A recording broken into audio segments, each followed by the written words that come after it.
Hello everyone, hope you're doing well. It's time to start going through the vehicles for the May sale, since there is a metric ton of them. The first set of sales are for, of course, the G vehicles. So we're going to be doing videos on each nation, talking about all of their different G vehicles, what's on offer, and also my recommendations. And then at the end, we'll do a video which basically is my overall recommendations for it. So it should take a few days, since these ones are not always easy to do. We'll start off with America, since they basically have the most. And remember, if you want to pick up GE, or if you want to pick up the premium account, make sure to use my discount code in the description, so you can get yourself some support to the channel, and also some discounts for the things that are coming in.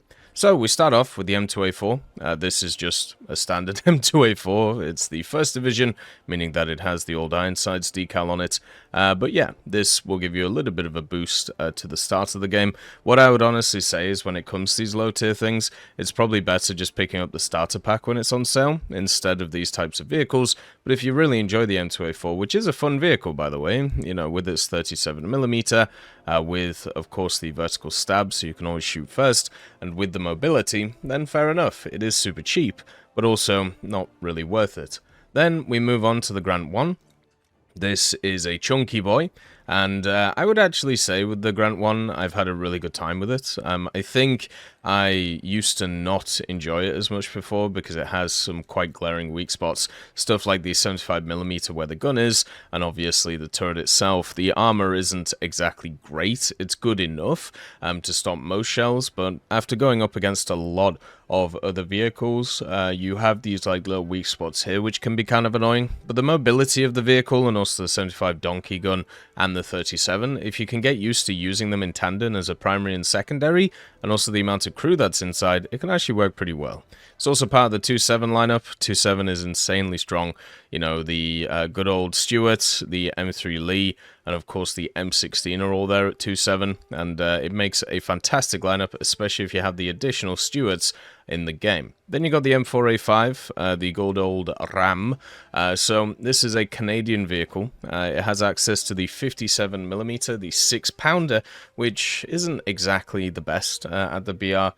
It's usually better to use stuff like the 75 M3, but it does get quite high penetration on a lot of its rounds, which is quite nice, so you can go through a ton of targets. It also has pretty decent mobility and wonky armor, because it has so many little pieces here and there, which either can be a positive or a negative, depending on how you see it, because of the simple fact that people might not know where to shoot it. I feel like most people do though.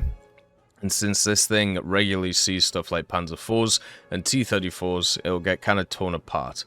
So not really worth it at this time. Then, going up, you have, of course, the Calliope. The Calliope is a bit of fun. Basically, it's a Sherman, or a standard Sherman, with access to a bunch of M8 rockets, so you can just spam them at people. Now, these rockets don't have a lot of penetration, but they can cause overpressure damage, and also can annihilate anything that's light. So usually, at least when I've ever seen this thing played, you just turn up, spam the rockets into an area, and then hope for the best, and then use the gun as a secondary. The only thing about the Calliope is it's crazy expensive for what it is, and that is just kind of nuts. Wish it wasn't the case, but for some reason Rocketeers get a really high price. So even with the discount, it's kind of hard to actually pick this. It also loses the 50 cal, which is quite key on a lot of these vehicles. Then you have the T14, the chunky Sherman. This one is available in the Battle Pass in the Warbond shop, so you can just pick it up there if you want. But it's a fat Sherman. It has additional armor, but it has absolutely no lineup, so there's not really much point in taking it, so it kind of sucks, is probably the way to put it. The Cobra King, though, is a slightly different story. At 5.7, you can fully bush it up if you want to, and then also you can make sure to cover the machine gun port, which is a standard place where it's easy to penetrate this thing.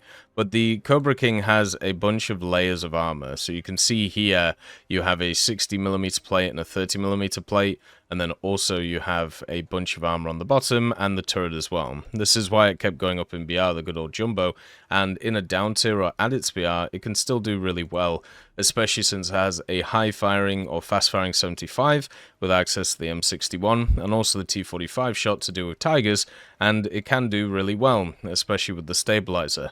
If you angle though, it means that it's very easy to go through the road wheel, so you do have to sit straight on, and also understand you aren't invincible. There's a lot of vehicles around these BRs that will just annihilate you.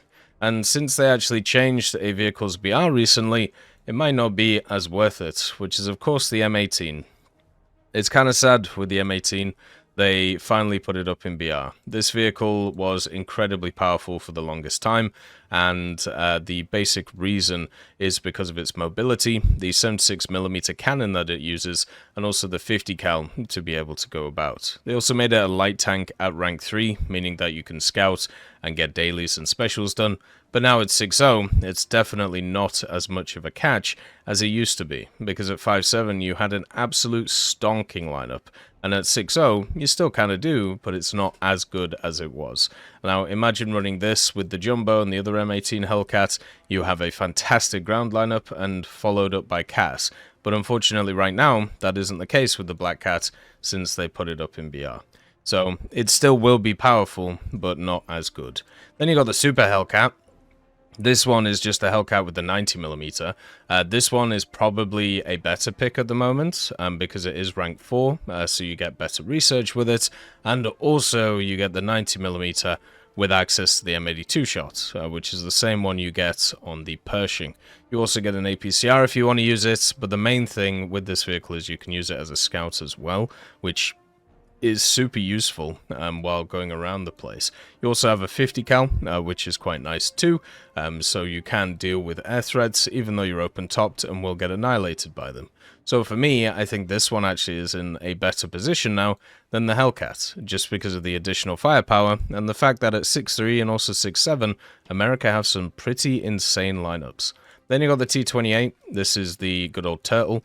I mean, the vehicle itself kind of annoys me, because whenever I play it, I just wander along, get to a point, get tracked, get cannoned, and then I just get bombed every single time. So this one is slow, it's cumbersome, it's very similar to the one that's in the tech tree, and if you are looking to run it as a standard premium, I would say no, it's not worth it. Whenever you actually face anything with heat, they can just pen you right here, or pen you right here, and that knocks out all of the crew that's behind, which can be very annoying, and if you don't, everybody just shoots here, or shoots here. So you just get disabled, and then you just attack, and then they just attack. It just sucks as a vehicle. The T20 is still at a very awkward BR compared to what it should be. It does have at least the vertical stab on the 76 now, and can motor around the place pretty well with the transmission that's here. Can move forward pretty well going forward and back, but at the same time at 6.3 there's so many better options for America, and also at 6.7. So it's just in a bit of a weird place. The gun is fine, but it just does not stack up to the 90s and also the higher caliber guns that America are using, and also the mobility doesn't bail it out. That's why I think something like a Super Hellcat is much more worth it than a vehicle like this. Then we have the M26 T99, the second of the Rocketeers, another very expensive vehicle for what it is. It's just an M26 with a bunch of M8 rockets attached to it on the sides. Now, the M26 suffers from lack of penetration with its gun at 6.7, lack of armor, lack of mobility, and pretty much everything else. It's one of the worst vehicles at 6.7, so you're basically paying for this to get access to M8 rockets, which at a BR where there's a bunch of heavy tanks and not really much else, isn't really going to do too much. So as a pickup for a premium, I would say it's a pretty rough one, not really worth it at all. The M26, M46 though, is one that could actually be quite nice to pick up now that they've put up the T92, and also you have the T29 in there, and some pretty cool planes too. This vehicle has access to the 90mm M3A1, which gives it the heat, so that deals with the penetration issue with the 90mm. It also has a really nice transmission on this vehicle, so you can actually motor forward aggressively and backwards pretty well, and the gun itself is pretty good with the targeting speed, meaning that you don't have to worry about the lack of stabilizer too much. The M46 is not a good vehicle when stock, but when spaded, it works very well, and since this is a premium, you get it spaded straight away, so I would definitely say give this one a look. Then you have access to the T-54s, but first we'll actually have a look at the T-114. This one is a vehicle that kept going up in BR over and over again because it's tiny and people are hiding it in places and annihilating others with it, and I think that was really fun. And I still think to this day it's still a fun vehicle and very enjoyable to play. It's a rank 5, so you can research the majority of the tech tree with it. It has the recoilless rifle on it with the little first stage of 3 pieces, and then also you are absolutely diddy. You're only 9 tons, 142 horsepower, and you can motor around the place at a good click and fire at the heat at people, but mainly you can actually just sit in their battle lines and scout them all for your team, and then kind of follow up with some heavy tanks and other stuff that are around. I really like this thing. I think a lot of people have a lot of fun with this. It's well worth a pickup. Then you have the big boomers, the T-54E2, and then also you have the T-54E1. Now, I'm not going to look at the E2.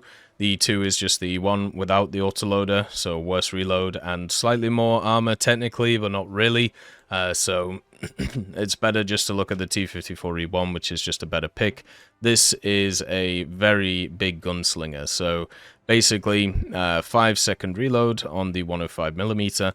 The 105mm has access to heat, Sabo, and AP, so you can pick whatever you want to pick. It also has good mobility, good 50 cal, and the armor's okay, I suppose. They did make this volumetric, so depending on where you hit it, it's pretty cool. But then also you got the double lip of the area here. The only thing I've struggled with when seeing people play this is the targeting speed on the gun, meaning that a lot of people play super aggressive and try and get the hits off straight away, whereas you should play a bit more defensive with this vehicle and use it in a way where you actually end up, being able to get a secondary shot off really quickly after hammering with the first shot. But yeah, this one's in quite a nice place. It's also at 8.0, which is a bit of an interesting BR, but also you don't have a lineup with it, which sucks. You have the M60, and that's pretty much about it. I suppose you could throw the M163 in there as well, but yeah. The T-54E2 is not as interesting, just because it doesn't even get an additional crew member for like an extra loader or anything. It's manually loaded, so its reload is like twice that of the T-54E1, and also it just doesn't get any perks over it. Then you have the Wolf Pack. This is the M1128. This is a very good vehicle. It's one of those which got buffed a bunch of times and really didn't need it. Like they gave it access to the M900 round, which at 10.0 is just very powerful. It also has the laser and the Gen 2 thermals, I believe, to keep it going. You can go hull down and never die, which a lot of players who play the Wolfpack don't seem to understand. And at the same time, you don't have a lot of survivability, especially against autocannons. But you're a light tank, so you can just scout people and then move around the place. This vehicle is really, really good, but one of those which is criminally played in the wrong way, and I feel bad for it, if I'm honest with you. The only thing that it struggles with is gun depression. Everything else is really good on this vehicle. With ground, we start off with Gala's F3F2. This is not a terrible little vehicle. It's quite fun in arcade, and you can just zoom it around. One of the big things about it is it has a 50 cal, where a lot of other machines only have 7.7s or 7.62s. So it has a little bit more actual damage, but I will say it doesn't fly as well as a lot of the other biplanes that are around the place. So you getting those guns on target might be a little bit hard. Then you've got the F2A1 Thatchers. This used to be the starter vehicle, if I remember. Once again, quite good firepower with the 350 cals at battle rating 2.0, but is let down by the engine. The engine is not very powerful, so maneuvering around the place, not too great, and that makes it a lot harder to play compared to a lot of other vehicles around. The B10 is also here at 1.3. This is more of just a, you know what, I've had a hard day at work, let's wander around in a funny looking bomber and bomb things. It has access to a hilarious loadout of either a 2,000 pound bomb or two 1,000 pounds. So in ground realistic, at the low tiers, you can just annihilate people with this bomb load, or you can, in air realistic or arcade, just go for some bases and not really worry about anything. But understand that this thing is not fast, its turrets are in very awkward places to actually cover the thing. The only thing you're doing this for is the bomb load, which is kind of nuts. So yeah, if you want to do that, then it might be worth it. Then also the Key 43, we have like a set of like Japanese vehicles. So you got the Key 43-2, the Key 61-1B, and the A6M2. The Key 43-2 is highly maneuverable and will give you a good contrast compared to the other vehicles in the American tech tree. It has a very weak armament though, and no secondaries. The Key 61B is also a very good vehicle, very well balanced and very fun. Its guns don't do as much as stuff like 50 cals, but you have enough ammunition to go around it. All of its other factors are fun, but once again, just play the American tech tree. You'll have a great time with this setup. And the A6M2 is also a fantastic vehicle, but once again, it's just something that's in another tech tree. It's not really worth it at the end of the day, especially since you could play that other tech tree and get access to it. I don't think the American Zero gives you any bonuses, and also you actually lose some in the form of these secondary armaments, so it's not really worth playing them. The BTD is different though. The BTD is quite fun. I think the BTD in general is a good pickup for a bunch of different game modes. You also do have a market skin for it, which is quite cool to see. It's the grey camo, which I think looks really nice. But basically, the BTD can carry some really fun secondaries. You can either have the AP bombs, or you can have the mines, which do crazy amounts of damage, or you have the torpedoes. You can bring 2 torpedoes on this thing, and you can also bring the 2 1000s if you want to. So this is great in ground.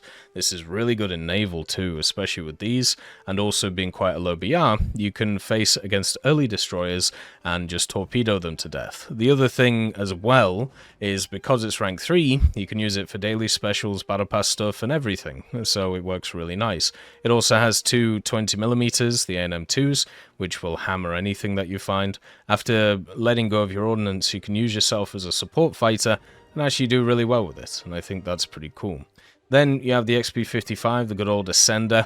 This is still a crazy vehicle, even after the BR changes. 2 20mm ANM2s, 2 50 cals, meaning that you have as much firepower as you want, and it just climbs like a rocket, and also can maneuver on top of that. An energy fighter at 4.3, I know America has a ton of options for that, especially with the P-47s and the P-38s, but this one will give you a unique experience that you won't get anywhere else. And I know it's pretty pricey, but as many people who have this vehicle will tell you, it is definitely worth it. Then you have the XP50, which is still a just busted vehicle, because it gets an air spawn in air realistic for some reason, and has a ridiculous rate of climb. So this vehicle can just stay above everybody in the clouds, and just annihilate anybody who comes in. Since it has a very good armament of the 250 cals and 220s, just like in the front here, has 2 engines, which are the Wright R1820-69s, and I wish they would just remove this thing's capabilities. It is really overpowered, and has been for the longest time. Very hard to combat in especially a realistic. The rank 3 also means you can do dailies and specials with it, and have a bit of fun with that too. BF-109 F4, literally just a BF-109 without secondary ordnance options. So if you like BF-109s, go for it. I would say once again, there are plenty of vehicles in the tech tree to choose from, which are very fun instead of the BF-109. The Grizzly, the Grizzly. The Grizzly is pretty bad, but they have buffed it over the last few years.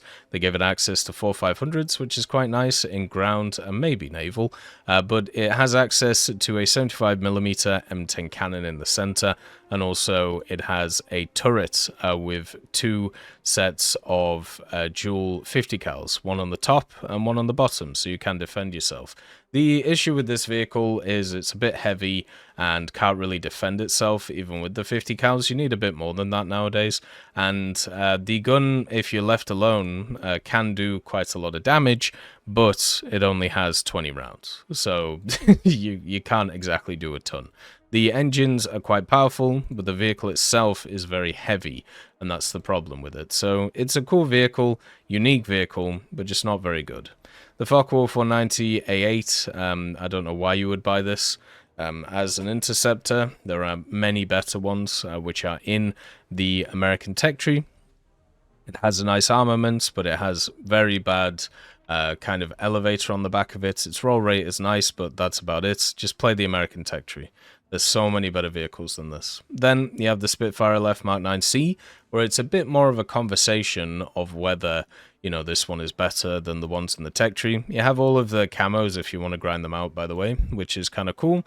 And the vehicle itself used to be called the Spacefire because it has a ridiculous rate of climb and can get up to very high altitudes very quickly. They also did give it the 250-pound bomb, so you can bring it in ground forces, which is quite nice, and has the 2 Hispanos and the 477s, pretty standard stuff. It climbs really well, doesn't dive very well, can defensively fly incredibly well, and generally plays exceptionally well. It's a very fun vehicle, would highly recommend it. Then you have the F-89s. So you've got the B, which is at 7.0. This is criminally under BR'd, and maybe now, with the changes to the BRs, this one will actually be able to fight stuff that can kill it. This is an insanely fast vehicle, meaning that you can just control everything about the engagement. You have a very nice set of guns on the front, and also at the same time, you with these guns, you have the armored targets belts, which can actually top down vehicles in ground if you really want to. But the main strength of this is straight up just the whole being able to go high, go down, go hammer, and then back up again and nothing can touch you, and just do that over and over and over again, and you'll do really well in this machine. This is also a favorite of people in Air Arcade who like to down tier their lineups, because you can do that in Air Arcade because of the matchmaker. The F-89D is a bit of fun. It's basically just the B, but with rockets. These rockets have a VT effect, I suppose is probably the way to put it. You have the standard rockets if you want to bring them for ground forces or naval, but then you have these, which are the M439s. So yeah, they are proximity rockets. So if you get near the target, it makes them explode. You have to worry about convergence on the rockets, but one of the things I like about this vehicle is it can catch people off guard, because they don't realize what's coming in, and then they just go pop in a head-on, or if they're being followed. So it's quite cool. It's quite hard to use, though, and the big issue with it is you actually have to buy the first one to be able to get access to the second one, which just kind of sucks. Not really a huge fan of that. Then you also have the A2D1. This vehicle used to be very good and still is good in ground forces and probably naval because of its secondary loadouts. You can see you can bring 2 torpedoes or just 3 2,000-pound bombs, or 3 1,000 pounds, or a 4,000-pound bomb if you want to. The major problem with this vehicle is the fact that it lost a lot of its usability because they kept upping its BR. So in Air Arcade, it's an insanely high BR because you can just climb to the heavens and bomb bases. But in Air Realistic, you are at the mercy of whatever jet is around the place, but at least in ground, you can do a pretty good job at hammering stuff and then getting out of there. With that 7.0 lineup in ground that we talked about, this one is a great pick to be able to bring along with it. And if you really like CAS options but don't like stuff like the F3, for example, this is a good pick. For naval, there's a few options, not a ton of them though, and for coastal, they're pretty weak. You have the PT3, which is just a starter boat, and it has 2 50 cals and torpedoes. not worth your time. You'll die very quickly, and also at the same time, you just don't have a good armament. It's much better just to play for the tech tree instead of getting this vehicle. The Kami is one of those awkward vehicles, which has access to two 3-inch cannons, which don't have a great fire rate, and also two 20mm Oerlikons. The major problem with this is it has 65 crew, but not a ton of survivability because of the ammo that is stat right in the front here that you can pop, and also how a lot of the crew is concentrated in the center. So the idea is you stay away from the enemy and shoot your 3-inch guns, but the problem is the maps are too small, so you can't really use that to your advantage. Then the PT-174 is about. This one is the first one, which is quite nice. It has access to a 40mm Bofors on the front, meaning that you can lead with it, which is quite nice. You also have the Mark 13 torpedoes, which work very well. Two sets of 50 cals with awkward firing angles, but pretty decent, and then a 20mm on the back too. So decent speed. Very nice placement of the 40mm if you want to be aggressive, and then also at the same time the torpedoes going forward to be able to deal with threats too. It's also got quite a nice camo, so I think this one's pretty good. The Thunderbolt is the next one, which is right here. This one is one of the ones I actually use for my whenever they do like naval events and stuff like that. And the reason is it has a quad 20mm on the back, and that's what makes it the Thunderbolt, this right here. It also has the Mark 13s, so you can use the torpedoes against destroyers and anything else that's around.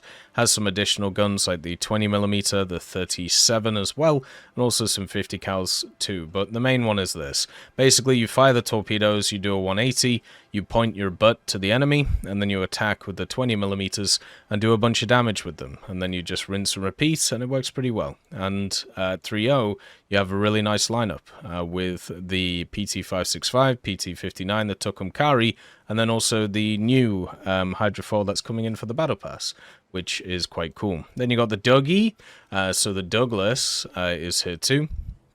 Has access to a 3-inch gun on the front with a tracking radar for it, and also gets access to VT, which is quite nice. But the main thing is the missiles. This one has access to the RIM-24A missiles, which a lot of people basically use to donk any type of plane that comes in the air. So if you can keep the Dougie alive, you literally can just completely hammer anything that spawns in the air area. It's just keeping the Dougie alive can be a little bit hard because it doesn't have a ton of survivability. So against ships, it's not very good. But against planes, it is absolutely busted. It kills anything that even comes close. Very fun machine if you can get it to work. Then for Blue Water, you have a few other options. You got the Wellborn. The Wellborn is just a Churchill, not a Churchill, sorry. The Churchill, it's the Clemson class. There we go. A Churchill is also a Clemson, but it has the 4-4-inch cannons and 1 3-inch, and then torpedoes. Not worth it. Not even for the price that it's at. Just play for the tech tree. You want to get as far away from the Clemsons as possible. So once you get the Alwyn, just completely forget these exist. So you can give yourself peace of mind. The Wilkinson is a very powerful vehicle because it has two 127mm, but then also two dual 3-inch 3-inch cannons. And the reason why it's powerful is because these 127s have an insane fire rate, 40 rounds per minute, and then also the 3-inch cannons have 100 rounds per minute of their first stage, and then 68 afterwards. So you can just keep pumping out damage. You also have the fire director, which calculates at 6 seconds, which is incredibly fast, and also 3-second update time, so you can continue to hit with these things over and over again. There's a reason why this thing kept going up in BR over and over. It was bugged, so you couldn't ammo rack it and kill it, but also just the general fire rate of it. It's really powerful and very good. Not entirely sure if it's worth it right now, especially since you have other vehicles at the same BR which are probably better for America, but it's at least something to have a look at. The Frank Knox is also here. This one has 3 sets of dual 5-inch cannons at 4.7, which the 5 inches, if you've ever talked to anybody who plays naval, really powerful because of the fire rate and also the different ammunitions that turn up. So basically you have HE, you also have HEVT, and SP, which is AP. So you can do a lot of damage with those. The torpedoes are in nice firing angles too. They're not the best torpedoes, but they're good enough. And also the secondaries in the form of 40s and 20s are quite nice to keep you alive too. 4.7 and 5.0 are meta BRs for America. These destroyers for the premiums definitely can, you know, do very well too alongside everything. It also has really nice rewards, so you can make yourself a ton of SL and RP with it pretty quickly. The Moffat is the other one, which is here too. I don't really need to say much about the Moffat, apart from it was a target for a lot of botters to use because it was so easy to play, and also at the same time did really well. It has 4 dual 5-inch cannons, 2 on the front, 2 on the back. It has the torpedoes in nice firing angles, and also secondaries too. So it can pump out the most damage of pretty much any destroyer in the game. You know, there's not many that can actually pump out as much damage as this, and most of them are in the American tech tree, funnily enough, and it's really, really good. So yeah, you can also run it with the Somers, the Porter, the Raleigh, the Trenton. You can just have a great time at rank 3 while doing your dailies, while doing your specials, while grinding out the events. The Helena is also here.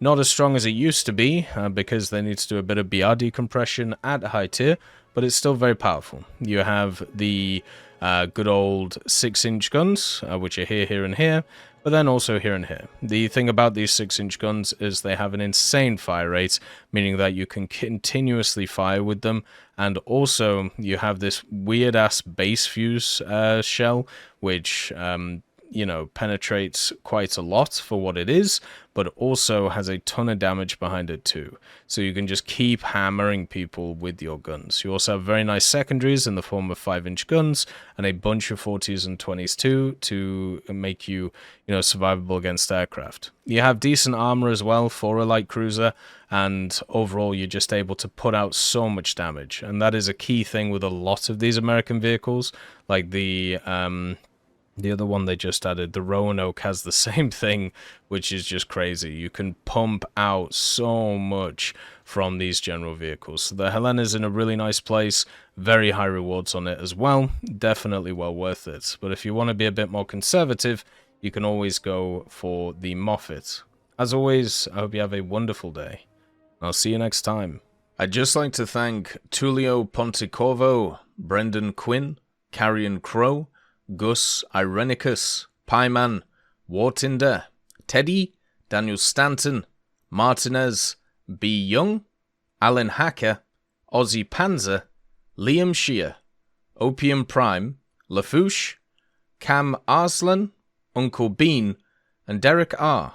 for supporting the channel.